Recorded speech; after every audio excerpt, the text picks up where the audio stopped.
Remote monitoring for CRM devices. Some may ask why it's such a big deal.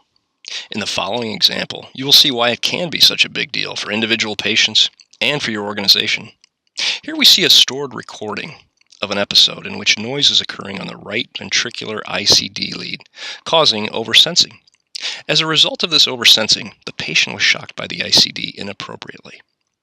This was the first of 12 inappropriate shocks in the space of 9 minutes.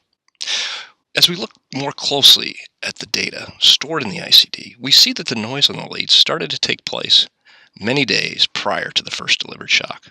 Had the patient been properly monitored remotely, an alert would have been triggered and the appropriate clinicians notified of the problem well ahead of that first shock.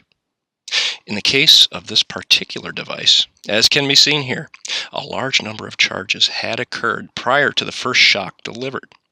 In fact, 610 charges.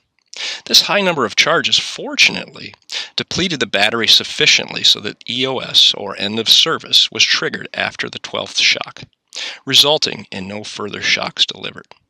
Had the battery not reached EOS, or end of service, this patient could have been subjected to many more shocks. Luckily, this patient was sitting at home when the shocks occurred, but one can only imagine the potential harm that may have resulted if he or she were doing something else, such as driving a vehicle. What is the remote monitoring compliance across your system? Visit us at Heartricity to see how we may be able to help.